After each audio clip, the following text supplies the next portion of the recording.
The galaxy had always been ruled by those who believed themselves untouchable. For countless eons, the XYRTH Dominion extended its reach, enslaving lesser civilizations, stripping planets of their resources, and reshaping worlds into feeding grounds for its empire. They considered themselves inevitable, the natural masters of all who crawled under alien suns. When their vast fleets appeared in the skies of a new species, that world's fate was already sealed. Or so they believed. When Earth first appeared on their star maps, it was catalogued as little more than another primitive rock with an unusual density of life.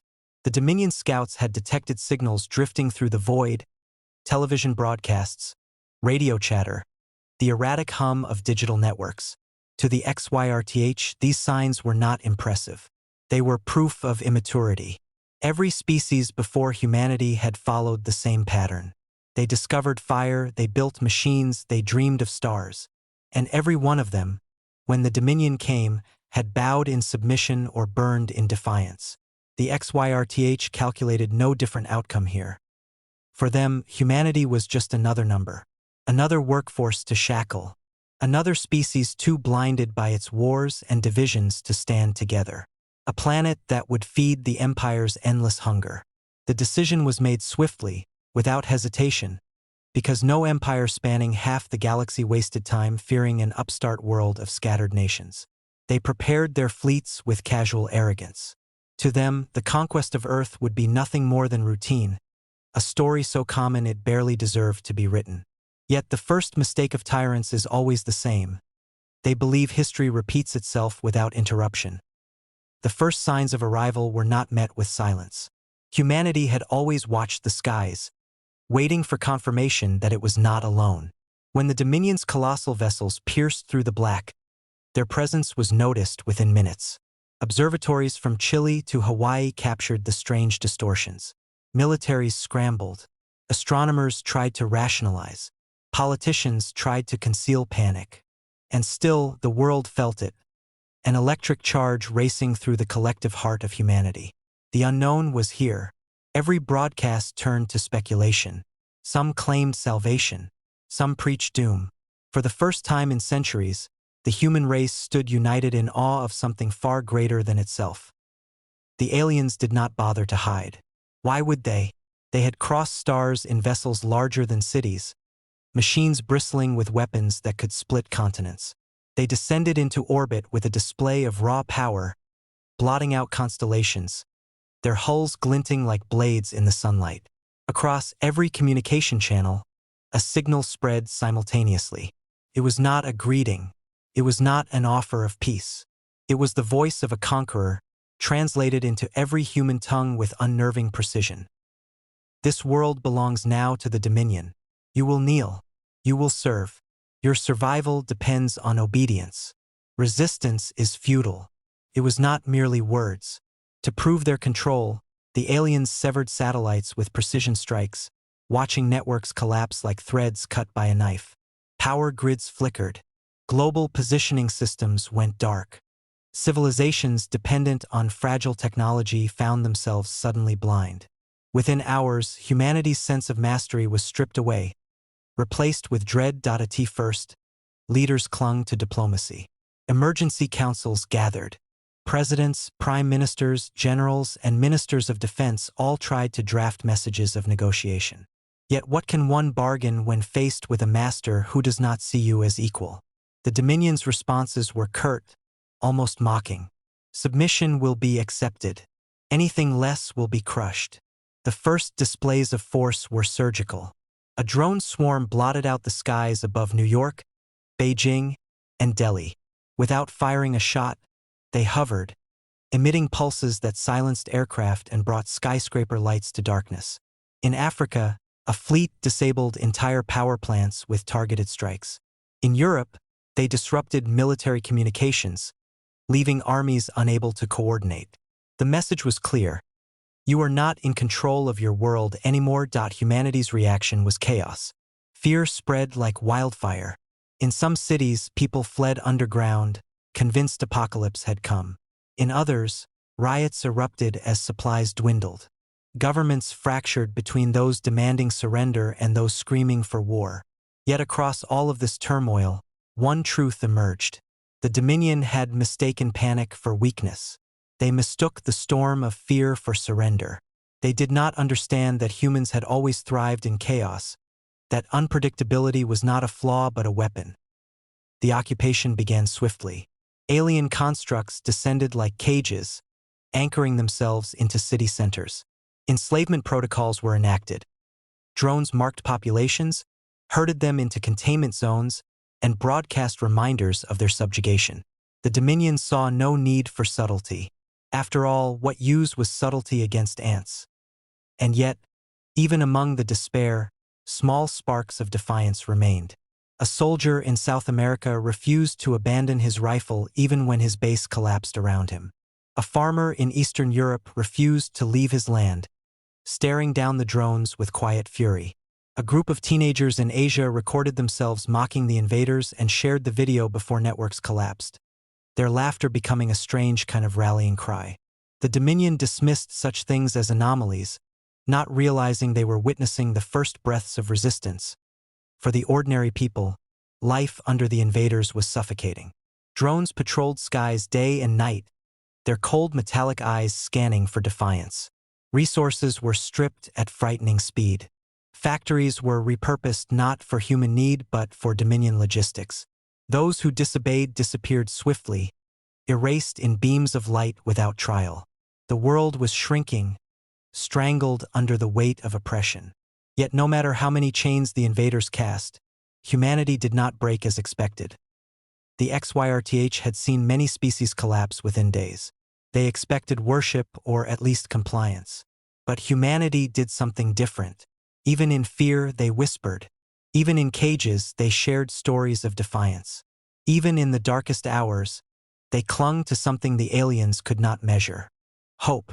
That hope grew into a quiet fury, simmering beneath the surface, waiting for the right moment to ignite. Alien commanders monitored reports with growing irritation. Resistance, though scattered, persisted in ways they did not predict. Humans sabotaged drone convoys with crude explosives.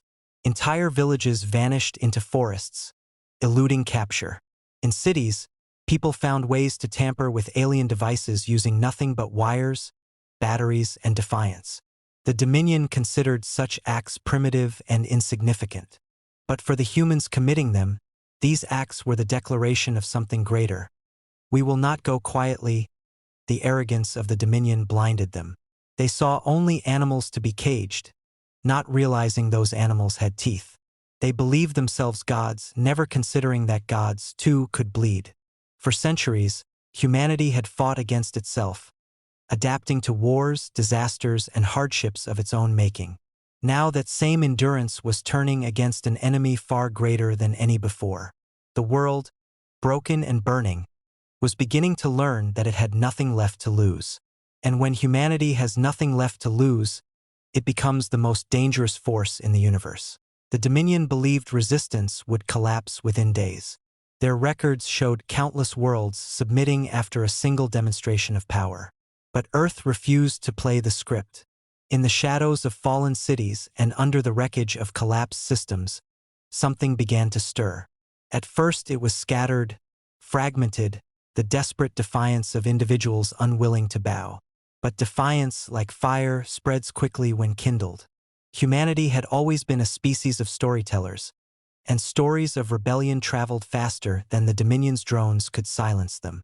A farmer who smuggled food past alien patrols became a legend to his neighbors. A group of engineers who jammed drone signals in a small European town inspired a wave of sabotage across an entire region. A soldier who refused to surrender his weapon lit a fuse that others carried forward. The Dominion's oppression was supposed to crush humanity.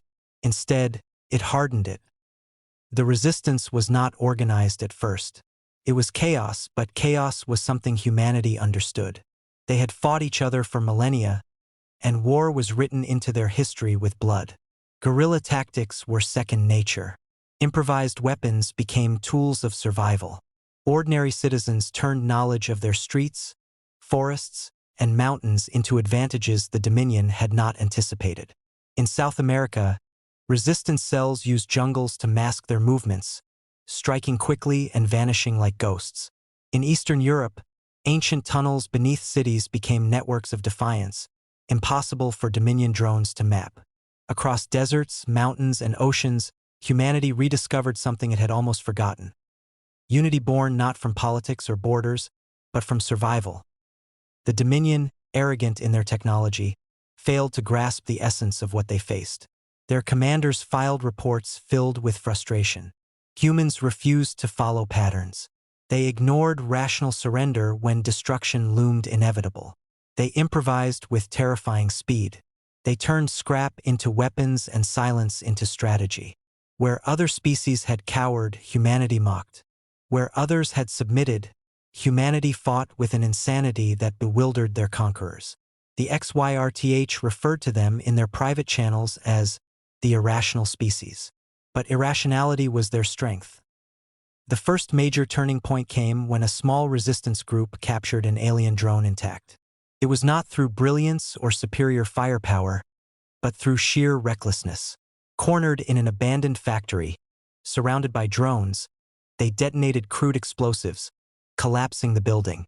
Against all odds, one drone survived, pinned but functional. The humans dragged it into the underground and studied it with curiosity that bordered on obsession. They had no laboratories, no advanced tools, only stolen generators, wires, and persistence. And yet, within weeks, they learned enough to turn the drone against its masters. It was not perfect, but it was a beginning. The realization spread like wildfire. Alien technology was not untouchable. It could be broken, it could be bent, it could even be stolen. Soon, engineers, hackers, and mechanics around the world began experimenting. They tore apart disabled drones, rewired alien devices, and built crude hybrids of human and alien machinery. A single captured energy rifle inspired dozens of prototypes, none elegant, but all functional enough to kill. Alien communication signals, once unbreakable, began to crack under the persistence of human coders working from candlelit basements. The Dominion watched in disbelief as their own technology was turned against them. For every drone destroyed, 2 more fell to sabotage. For every patrol that silenced a rebel group, 3 more sprang up, armed with scavenged weapons and sharpened determination. What baffled the aliens most was not the scale of resistance, but its unity. Humanity had been divided by nations, languages, religions, and ideologies for its entire existence. The Dominion expected those divisions to fracture them further. But instead, the invasion forged something new. A species that had fought countless wars against itself now discovered purpose in a common enemy. Leaders who once mistrusted each other shared intelligence. Soldiers who had trained to kill each other now fought side by side. Ordinary citizens spoke across borders through whispered networks, carrying knowledge and courage in equal measure. Humanity was discovering what it meant to be one. In time, the resistance grew bolder. They no longer confined themselves to small ambushes or acts of sabotage. They coordinated across continents, striking at Dominion supply routes, cutting off energy hubs, and forcing the invaders to stretch their resources thinner than ever before. Entire convoys of alien harvesters disappeared in deserts, never returning to their bases. Drone control stations were hacked and made to turn on their own fleets. Occupied cities erupted in synchronized defiance, overwhelming Dominion patrols with sheer numbers. For the first time, alien commanders felt something new in their bones: uncertainty.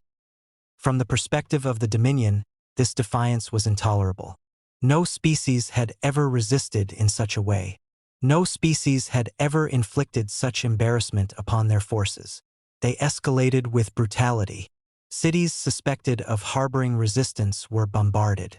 Villages suspected of disobedience were erased. Thousands vanished in beams of light. And still, humanity endured. Every atrocity only deepened the fury. Every strike only made the resistance grow. The Dominion had mistaken stubbornness for fragility. What they faced was not fragility. It was a Storm Point 1 broadcast, hacked into alien frequencies and spread across occupied zones, became the anthem of defiance. A voice, untraceable, spoke simply, "We are not your cattle. We are not your slaves. We are humanity, and we will never kneel." The words echoed in every language, carried through whispers and songs, scrawled on walls in ruined cities, painted across abandoned vehicles. Even children memorized it. For the Dominion, this was incomprehensible. They had silenced every world before. On Earth, their silence was broken again and again. Alien soldiers began to fear the shadows. They marched into forests and did not return. They patrolled ruins only to be lured into traps. They dismissed human weapons as primitive, but primitive was enough to kill. The Dominion was bleeding resources faster than ever anticipated, their occupation dragging longer than calculated. They had planned for days, weeks at most. Now months had passed and the humans were not breaking. They were evolving. What terrified them most was not the human weapons but the human mindset. This species did not fear death the way others did. They laughed in defiance, even when captured. They mocked their oppressors, even when staring into execution beams. They carried an unshakable belief that no empire, no matter how vast, was eternal. The Dominion was learning a truth they had never faced before. Fear does not rule humanity. Defiance does.